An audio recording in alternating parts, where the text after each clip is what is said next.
You know, the usual joke is, anyone that can't hear me, please raise your hand.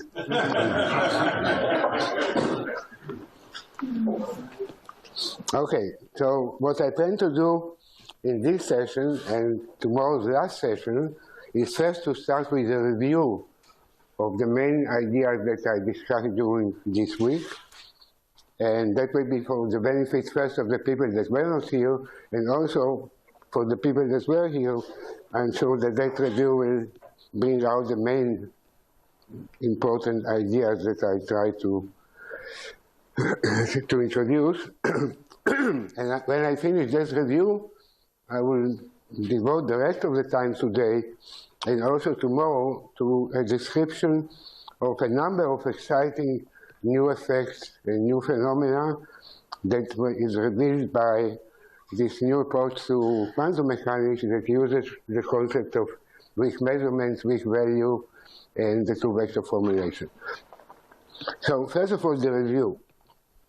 I started by saying that when we have a physical theory, it's very important not only to have the mathematical formalism, but to have also a story that we know how to tell that describes intuitively what are the main features of this theory. And the importance of that story is that it allows us, first of all, to find which are the interesting questions to ask the theory, because mathematical theory can give answer, if it's the theory of everything, can give answer to infinite number of questions. Once we program the question, and the mathematics, if we know how to solve it, we'll be able to solve what's happening, but we have to know which interesting questions to ask. Also, the mathematical theory can describe very, very complicated situations that's very difficult to solve in principle, and therefore it is nice to have general ideas of what's going on, because that can give us intuition of what more or less could happen in complicated systems.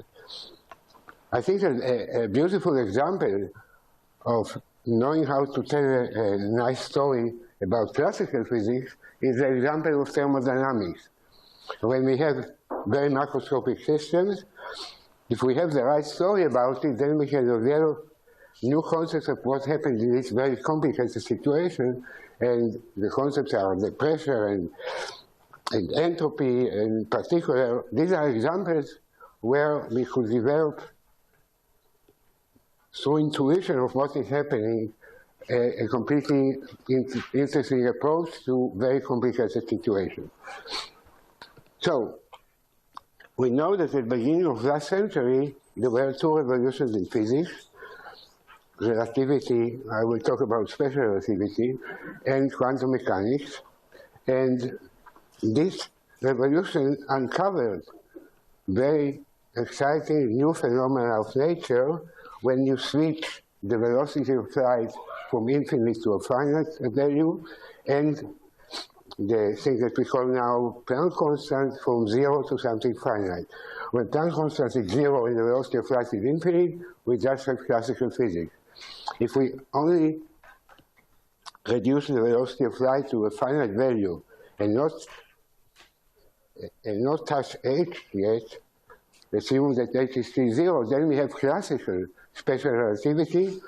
And for this, Einstein was able to come with beautiful story that depends just on two fundamental ideas. One, that the description of physics should be the same in all inertial frames. And second, that the velocity of light is finite in all such frames. And just based on these very simple, very straightforward two concepts, Einstein was able to come out with this beautiful set of thought experiments that are bringing out what is really the main new features of this theory. And everybody that goes through this thought experiment can develop something that he feels a good intuition about relativity, special relativity. And after he does that, he will never be surprised anymore by some other features of special relativity as discovered in the mathematics, because he would immediately understand intuitively why this situation happens. Now, The other revolution is quantum mechanics, and there we discuss what happens if we make the Planck constant finite. And as I will show you, it's very important to realize that if we are going to talk about quantum theory for definite number of particles, we just try to think what it tells us new about a particle, we have to be very careful not to, at the same time, try to go to switch on, try to reduce the velocity of light to a finite number. Because in that case, we will never have a good theory for a definite number of particles. If we try to say that we have both H finite and C finite, then there is no meaning anymore to take a particle, quantum particle, and assume that we can localize it at all. Because the minute we try to localize it, we immediately run into the probability of having the possibility of creating pairs, and the whole concept of definite number of particles is not safe. We have to, if we want to think carefully about quantum theory with the velocity of light finite, we must go to field theory. So if we want to be safe and to think about a good story about quantum particles, we should better think about H being finite, but C still being infinite. So in principle, we are going to talk about non-relativistic quantum mechanics, assuming that we are discussing here the Galilean space-time. We have absolute time and we have three-dimensional space, and we don't want to involve Lorentz transformation there, because usually people say if you are talking about particles move slowly, you can forget about the C, but that's not true, because even when the particles are moving slowly, if we think about quantum mechanics in Lorentz frames, we run into a lot of difficulty. So I'm now trying to think about what would be the correct story to tell about quantum mechanics when the velocity of light is infinite. We have the classical notion of space-time, and H is finite. And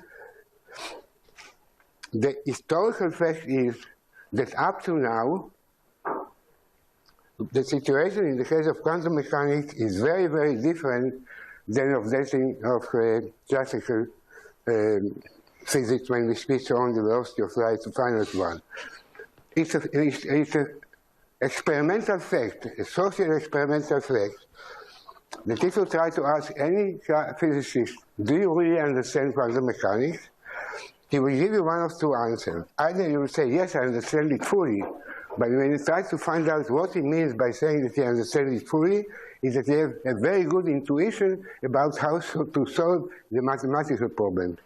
But when you try to push him further and to ask, what do you mean really by your physical story?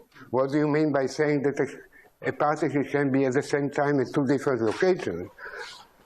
He will run into the same problem that Feynman said, that he is sure that no one ever will understand quantum mechanics. By this really means people will be able to solve the mathematical problems, will be able to develop real intuition about it, but they would not really know intuitively what it means for a particle to be at the same time at two different locations, because if the particle, like electron, has mass and charge, we can understand being at the same time at two different locations one of two ways. Either we say the particle is really always just at one place, and the wave function tells us what is the probability to find the particle there.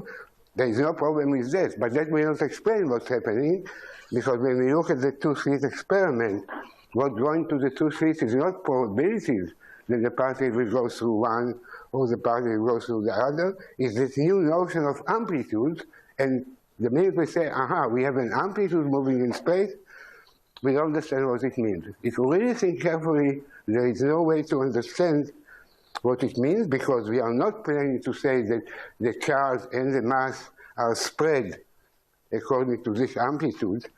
This was the beginning when Schrödinger developed first the quantum mechanics, and he was very happy to find solutions of wave packets that are spread, because if you look at the harmonic oscillator, you say, I believe that's really what this wave packet means, is that instead of having a particle as a point particle, which anyhow was inconsistent even in classical physics because of the infinities of the self-energy, you say, I will think about the particle as a small object that really is spreading space inside this region of the wave packet. The charge and the mass are spread there, and then there is no problem in understanding what's going on.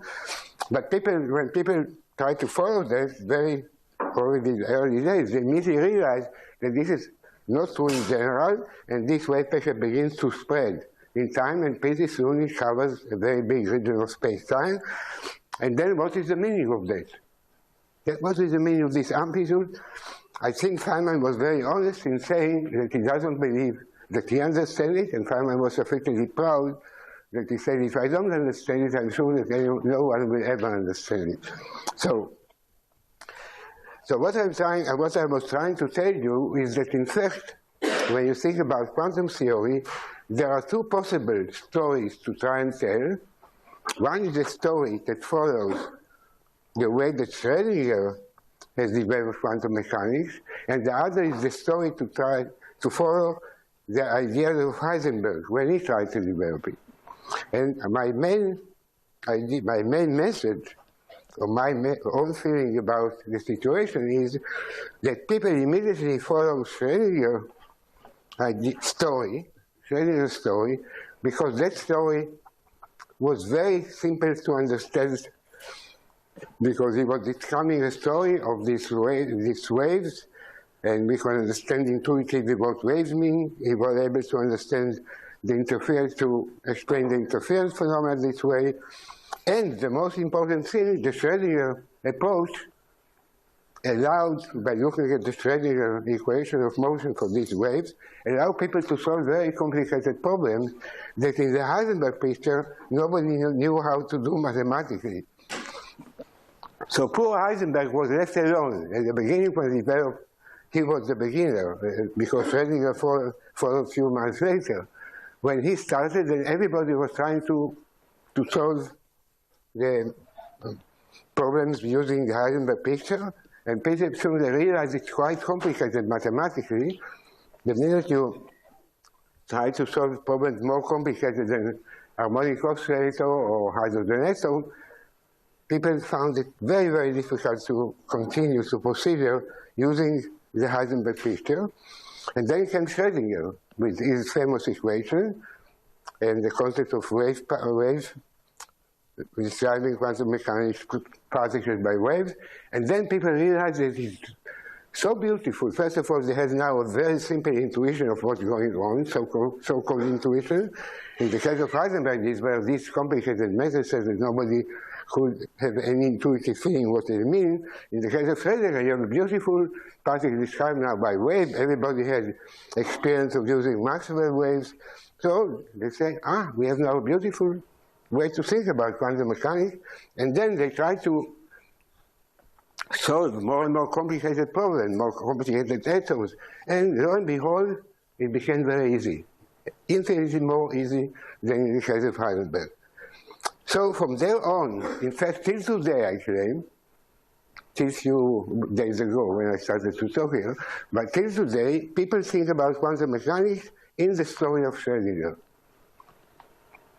So let us try to tell the story as well as we can and see what difficulties are left in the story. So we will try to describe as if we are Schrödinger trying to develop his story as much as best, even with the hindsight of what we know now about physics. So Schrödinger will say, first of all, well, I know that in classical physics we have a particle described by position and momentum, a point moving in space-time. I know now that this description cannot be true, and I have to describe physics in Hilbert space. So we accept the idea that it has to be described in Hilbert space. Hilbert space has infinite dimensions, so we have to know how to connect with the abstract notion of a vector in Hilbert space, how to connect as soon as possible that notion with things that we can observe. So what Schrödinger decided, we are talking as if, he decided to try to take this vector and expand it. If that vector is a function of time, expand it as amplitude in representation where the object that appears here is something that we are all familiar with. This object tells us that if the part is described by this object, we know where it is in space. So this is obviously the best way to expand the vector. We could expand this vector in many, many different ways by taking any complete set of eigenvectors, autonomous set, but Schrödinger decided to do that.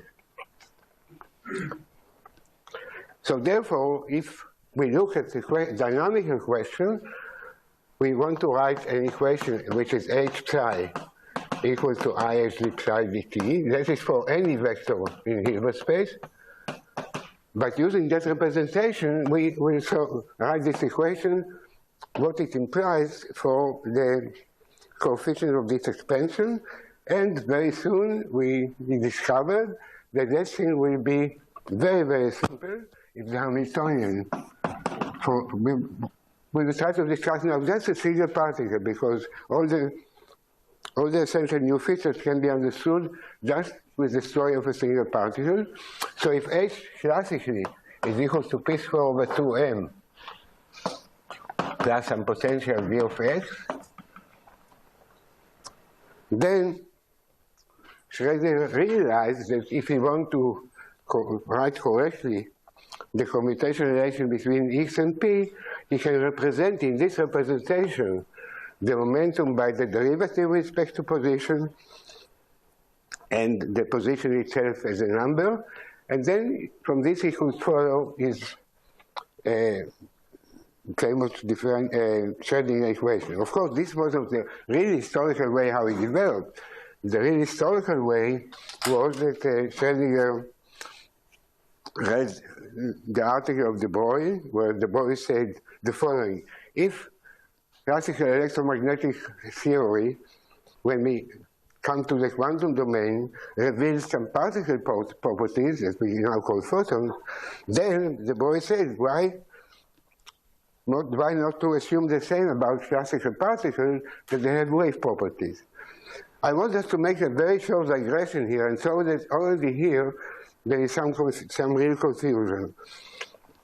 Because in the case of the electromagnetic theory, when we quantize it, the wave features can never be described at the same time as having just one photon or a definite number of photons, because the wave features are electric and magnetic fields, and those things don't commute with the number of photons. So to say that we have in the classical electromagnetic theory also descriptions of particles, we have to realize that these two descriptions are complementary.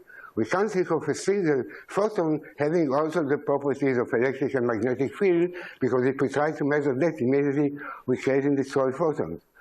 So in the case of the electromagnetic theory, it's true that you have a theory that has wave features and it has particle features, but they never live together.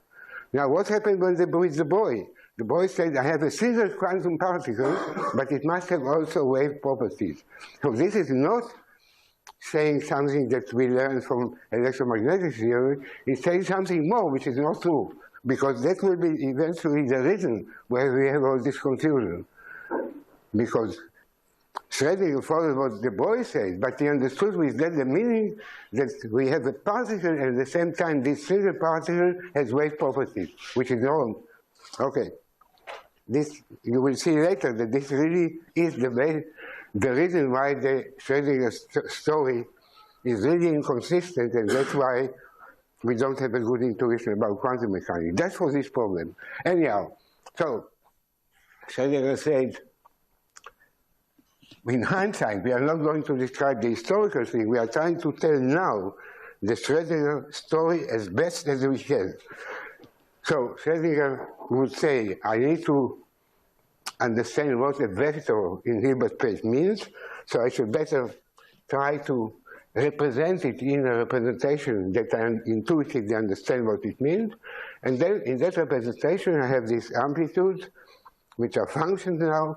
And these functions, because the Hamiltonian is of this simple form, these functions behave like waves. Simple waves in 3 dimensions. And that's beautiful, because now we have intuition of what's going on. We know how to handle waves.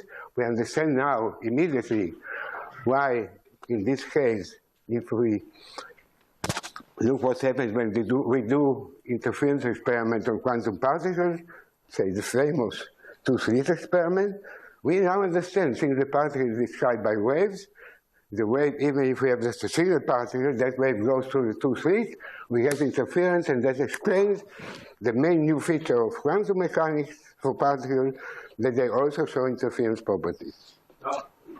Yes? Can you, I missed it. Can you repeat again the discrepancy or disagreement between de Broglie and yes, that's very important. So if it's not here, I'll explain it again.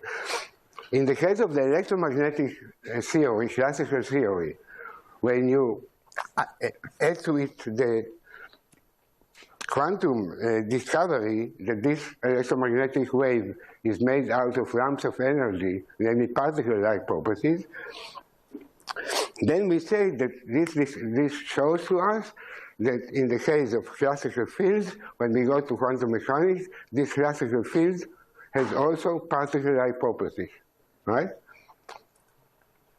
So we have, on one hand, the classical notion of electric and magnetic field, if it's electromagnetic field, and on the other hand, we have the notion that the wave is described in lumps of energy and momentum that we call photons. But it's very important to realize that these 2 aspects of the electromagnetic field are complementary. We can't speak about the same time of having a definite number of particles, namely a definite number of photons, and definite electric and magnetic field. So we have on one hand, because the 2 things don't commute. You can see why they don't commute. If I have, for example, take just a single electromagnetic mode, definite number of photons means that we have definite energy. Definite electromagnetic field in this mode means that we have something that oscillates all the time. So the 2 features are not consistent.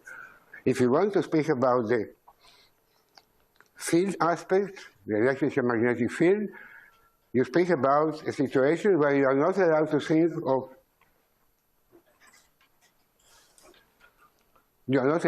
of a definite number of particles. So therefore, to speak about a single photon having also wave properties is a mistake. Because the minute when I try to measure anything connected with wave properties, I will immediately destroy the photon or create more of them.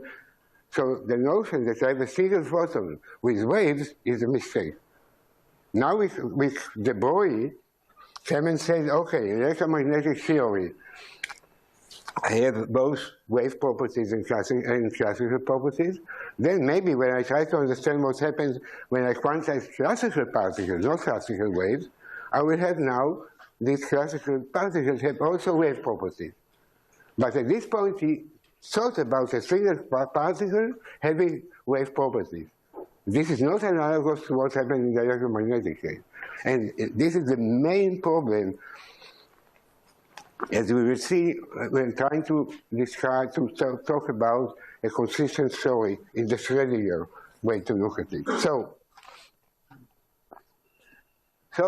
it took very happy situation.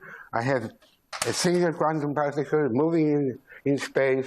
It's described by waves. These waves have exactly the property that de Broglie said, because the solution has a connection between the momentum and the wavelength and the energy and the frequency. Everything looks completely nice.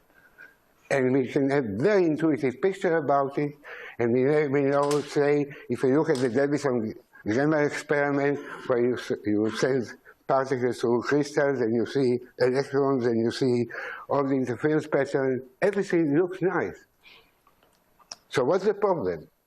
Why do we find that this story is not satisfactory? And the experimental sociological fact is that you keep discovering, even 100 years later, you keep discovering new effects, new situations that everybody is puzzled when they're discovered. It could never happen in relativity, but in quantum mechanics it happens again and again. I myself am even responsible for some of these situations where I have shown that there's something new in quantum mechanics, and first everybody were saying that couldn't be true even, and because we don't have the right intuition. So, what is really the problem about this story? The main problem is that when we speak about this wave in space, we think, what does it mean for a single electron that has a charge E and mass m? What does it mean to say that at this time, that electron can be, for example, at two different locations? I have two different locations far away from each other, and I say there is something new about this quantum particle compared to classical electron, that in some sense it has existence in both places. And this existence is not due to our lack of knowledge. It's not a probability for it to be here and there, because then we will never be able to understand how this electron, when it comes to two slits, knows at the same time that both slits are open. This is a mystery. So it's not probability. It's something truly there that is shared by the two regions. And what is this thing that is there, we don't have any intuition for. Because the only intuition that we can have are either that if it were a true wave, then a true wave that is spreading through places, you take all the properties of this wave and say there are part there and part there. So if this would have been really a physical wave, then we'll say, in this situation, half the charge is here, and half the charge is here, half the mass is here, half the mass is there, and that's, of course, not the correct picture. So, because every time we look, we always find the whole mass and the whole charge lumped together. So we have therefore a problem. We have a problem. We have beautiful mathematics. We have beautiful ways to think about the mathematics. We have marvelous intuition about how to solve simple problems in the Schelling representation. And most people will be satisfied with that and say, okay, we understand, we have a good story about quantum mechanics. On the other hand, people that try to think deeply about it, like Feynman and other people that are really honest and trying to understand what there is there, they come to the conclusion that they really don't understand what there is, and they have a message. The message is, don't try to think what it means. If you try to think what it means, you will run into a deep hole. Okay, this is as much as I want to say about the Schrödinger picture. It's very nice way to understand intuitively what happens in the mathematics, and very bad way to think about the correct story that is free of mathematics to think about it. I will say maybe one more point that to me is the best indication how wrong we can go when we try to follow the mathematics blindly, having very good intuition of the mathematics, but not being able to understand above it. Look what happens when people try to follow the mathematics of quantum mechanics to the end. They say the following: okay, we have this situation, new situation, where we have amplitude here and we have amplitude there. Let us try to understand what it means. How can it be that both of them exist together? So then they say, okay, let's look at the situation where from this thing, from these two amplitudes, we bring them to a photographic space, for example. We have now two macroscopic possibilities of in a photographic plate, either having a big macroscopic spot here or a big macroscopic spot here. We come and look now at this photographic plate. What happens? So one approach is to say, when we look at it, we find all of it either here or here. Then this will be like probability. But some other people, starting with Everett and Wheeler, and now many people believe them, they say, look, we understand what's going on.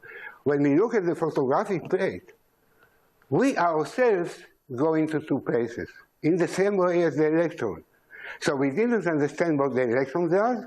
Now we say the mathematics, which we understand, tells us that when we look at it, our brain goes to two different locations, then if our brain goes to one location, we will do one thing, goes to another memory, do another thing. Now suddenly, this thickness that was being at two different locations that we don't know what it means, the whole world is now, the whole macroscopic classical world is thick the same way. Because now we say, the mathematics tell us that we are at the same time at two different locations. We don't know when we are in one location that we are the other, but the mathematics tell us we are in both locations. We will never be able to check it, but if we believe the mathematics, then that's the story. And then there is no problem. Now we understand mathematically what it means to be in two locations, because the mathematics tell us we really see both locations. But we will see them in a new way, that we also become spread into two locations, and then everything is fine. But this is mathematics. This is not physics. This is not intuition. Because intuition should give us two things. One, what does it mean to be, for us, to be at the same time at two different locations? We have no understanding of it. And also it should give us some experimental way to test if this is true or not. And there is no experimental way in principle. Again, Red Weizmann, who believes in many ways, believes that maybe there will be some super technology at the end of the days, where you take a dead cat, this super technology will make it a live cat, and we'll be able to interfere the two. So we have to do it many, many times to see finally that indeed we have the two situations. I can prove, I believe, although I have not done it, but maybe I should do it, I can prove that in order to do this experiment, we'll have to collect so many macroscopic systems that will do this work of changing a dead cat to a live cat that I will run into a black hole much before. So I think that it will be even possible to prove that there cannot be any super technology even at the end. Now I will ask my friend Lev, suppose I prove to you that you will never be able experimentally, in principle, to check if we are really at the same time in two different locations. Would you still believe the mathematics or not? These are the questions I want you to ask. Suppose I'm able to prove to you there will never be a super technology. It's inconsistent that will show that the interference thing. Suppose it is true. What will be your feeling then? You still believe the mathematics, right? I have beautiful theory which explains my experience. And answer. No, he doesn't explain. No, he doesn't. Okay, fine. So you usually, therefore. Okay, this proves my point. So here is the situation. So here is the situation. I have now mathematical theory that is beautiful, consistent. And it tells me the following story. It tells me, first of all, that an electron can be at the same time in two different locations. I don't understand what intuitive laws it means. I know that I can use this theory to calculate experiments later.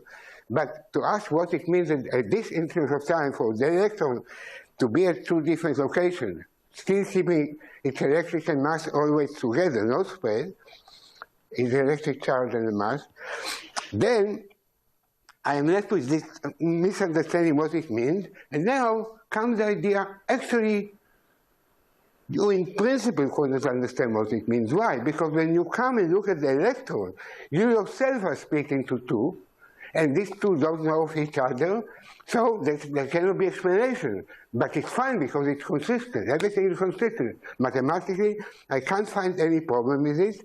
Intuitively, I think it's ugly.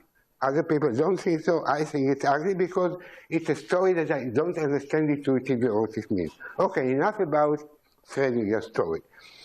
Now I want to see what happens if we try to follow Heisenberg's story about quantum mechanics. And here again we will find that we have a much better story, although mathematically it will look more complicated.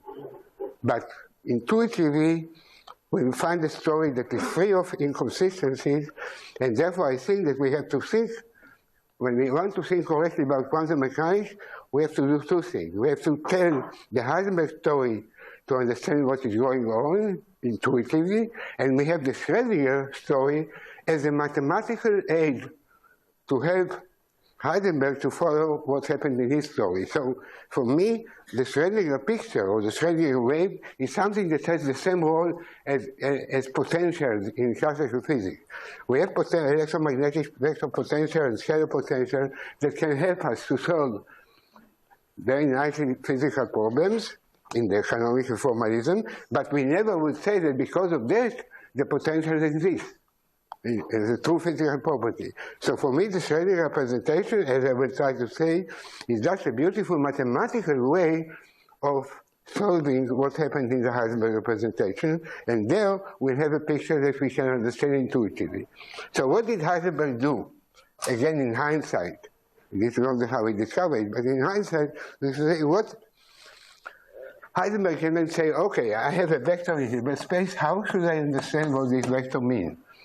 So he did not take the root of Schrödinger. He said, if I look at this vector, and I remember that physical properties are described by Hermitian operators, I can ask what are all the properties of this vector by looking at the complete set of Hermitian operators that have the property that this vector is an eigenvector of. And I will call this the properties of this particle. The properties of this single particle are all the observables that I can measure without disturbing it. This will give me at least a picture of something that is consistent for a description of a single particle. This complete set of eigenoperator is a very nice set. First of all, it satisfies the condition that the commutator of any two of them is necessarily, when applied to psi, is equal to 0. So I consider a much bigger set than just Hermitian operators that commute. It's the set of all Hermitian operators whose commutator applied to psi is equal to 0. Let's just make this concrete by a very simple example. Suppose I have a finite Hilbert space, say in 4 dimensions, and this is the vector I want to describe. So I ask now, what is the complete set of Hermitian matrices that these are the observable in this space that leave this vector unchanged? And these are all the matrices that have answers here, zeros in the first line, zeros in the first row, and anything else. This is a complete set of Hermitian matrices. It's a vector set. It's a real vector set because I'm allowed to add two of them only with real numbers. So I replace them.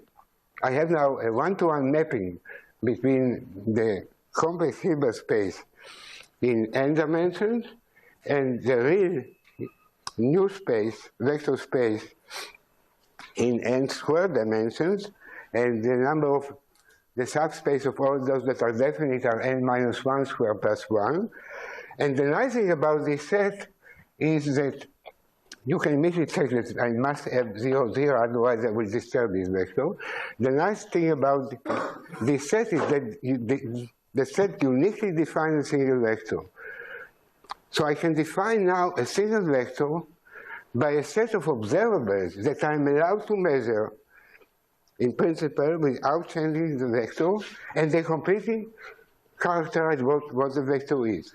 That means that I can now, instead of having the Schrödinger equation that is I bar d psi dt is equal to h psi, I will now replace this by equations of motion for these vectors, for these Hermitian operators. Because if I can follow in time what happens to them, then I will know what happened to the vector, because there is one-to-one correspondence between them. So the Heisenberg picture is saying, instead of trying to understand what happened to the vector in the Hilbert space, I will try to understand what happened to the set of Hermitian operators, the observables, how they behave as a function of time, because the advantage here is that when we speak about each one of them, we know what it means. In principle, we can measure every Hermitian operator. In principle, as long as we keep the velocity of light infinite, there is no restriction. Then we can understand what it means for this things to be definite because we can come and associate them with physical properties of individual particles. We can never associate the wave with single particle. We can associate this set of Hermitian operators with single particles. So we look now at the Heisenberg equation of motion, and we see that we have more complicated equations. So we say, okay, we know that we have to solve this, but we can instead look at what happens to the vector as a function of time. If we know what happens to the vector as a function of time, from this then we can calculate more easily what happens to this observer as a function of time. So from this point of view, the important thing is to know what happens to this observable, but in order to solve it more easily, we use the Schrödinger picture. But from this point of view, the Schrödinger picture will be just a mathematical way that helps us to solve. Only 5 minutes? Give me 6, okay? Now, so, okay, now the highlight of this story. The highlight of this story is that we try to understand now this picture of having, in the Schrödinger picture, having a vector that is at the same time at 2 different locations, and that later, when we go into time, we show how a single particle can interfere with itself. Let us see what Heisenberg tells us about exactly about the same situation. So we start with this, and we say, well, we look for the set of all observables, or Hermitian operators for which these are eigenvectors. And we find very quickly a very interesting thing, that we cannot describe the set of operators for which this is eigenstate by looking. We know that every observable is some function of x and p. If we try to expand this function as polynomials x to the n, p to the n, we find that these polynomials are not rich enough to give us information about this thing. I think it's it is so important that I will have intermission now, end up the story in the first part of the after intermission. Okay?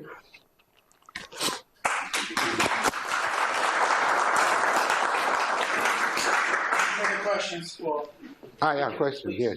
It's a bit philosophical question. Yeah. So it concerns the first part of your talk. Yes. I don't think that intuition is a scientific notion.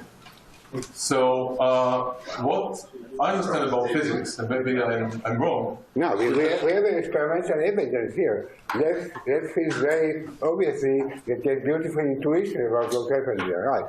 So let me ask the question. Okay. So what I understand is that what you want from a physical theory is that it will be the simplest set of assumptions or equations that gives you a description of all known experimental data, experimental results, and will be able to make predictions. Yeah. If I have this, then I'm happy. Now, whether this is a part of my intuition or I need to be brainwashed to develop a new intuition, this is secondary, and this is outside the scientific arena. So you object to that. So you are satisfied that if I have a mathematical theory, I have intuition about the mathematical theory, and therefore I can immediately follow what's happening with this story, that you are satisfied with it, because you don't want to have any more feeling what the theory is trying to describe. Is that your idea? No. I cannot say yes or no. I mean, there are many things in the world I'm not satisfied about. I mean, I like to have stable life. I want to have political events going on the right way and so on. So, in general, I'm not satisfied. Yeah. The question is whether whether this I would call a good good physical theory. Okay, Yes. so the only defense I have, because we can't argue anymore whether my intuition is better than yours, this is stupid.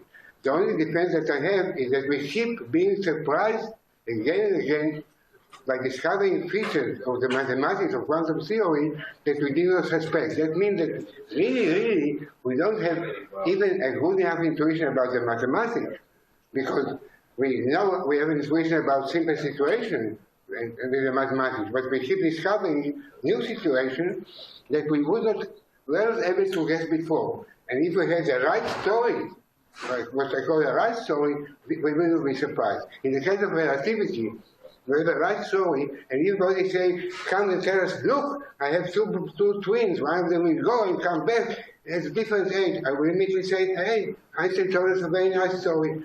You look at this, somebody is sitting in a glass cage, and he sees a photon going back and forth, and suppose it's long that when the photon comes back, his heart beats. So each time the heart beats, the photon comes there. You look at the same thing from a moving frame, what you see is the photon makes a bit resistance, and if the velocity of light is still the same, that means that the heartbeat might be slower. That's explaining. This is intuition that tells you. That's not intuition, that's a calculation.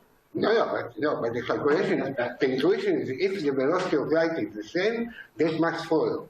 So, first of all, the story, you actually learn to tell the story as Einstein taught us by all this Gedanken experiment, and then you can be in a situation where you're not surprised by this. That's the important thing. We keep getting surprised all the time by discovering features of quantum mechanics that we didn't think about before. This is experimental sociological effect. Everybody gets surprised again and again in quantum mechanics. Okay? So this must mean that we experimentally that we don't have the right story yet. That's my thing. But try to follow and see how with this approach I'm able to come with new understanding that will be much nicer. So if you let me continue next hour, you will see that I'm led into a much better picture of quantum mechanics than this one. The intermission? 10 minutes intermission. I agree perfectly that the Heisenberg representation is a far better way of thinking about quantum mechanics than the Schrödinger representation. But I mean, your other example is simply that a lot of people have been trained with very, very bad intuition. They haven't really looked at the mathematics of the theory. They've developed this intuition to try and stop themselves from thinking about the mathematics, even in cases in which that intuition just... Okay, we have more or less in agreement, so it really doesn't fit. All right. One last quick question. Yeah. There's a quote from Bell, which is, tell me what's real in your theory. If the space vector is not real, tell me what is. Now, in the case No, you don't say let me finish. Let me No, finish. don't quote me saying how many more. I'm not joking. I never said that the vector becomes real. No, let me finish what I'm saying, okay? No, I'm not disagreeing at all. Yeah. Lev has the state vector real, and he thereby deduces that there are all these worlds. Now, in the two-state formalism, the two states presumably are real, in which case does it mean that the final state vector is a real portion? And in some sense, nature has already decided what the whole story is? Or what is the real structure? Yeah, as you see, we're introducing the strong vector, ask me question after I talked about it. The next session, okay? Unfortunately, we won't be here in the next session. So I want the answer. I want you to post-select the answer.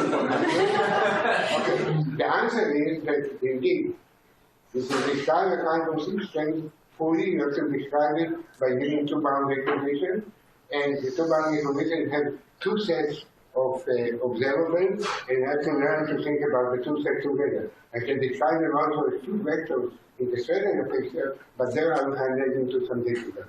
So it's better to think about the two boundary conditions as two sets of permission observables that can be belong to the particle, and you can reduce all the properties in between by thinking carefully about the two sets. Applying this to the whole universe, then not just this simple experiments, does this essentially mean that the future is already here? No, it doesn't mean the future already here. It's a beautiful thing that I will also describe the expression how I can have free will with these boundary conditions together, okay? Unfortunately, you are not going to be here, so too bad for you. I will question. Okay, let's thank Yakir again.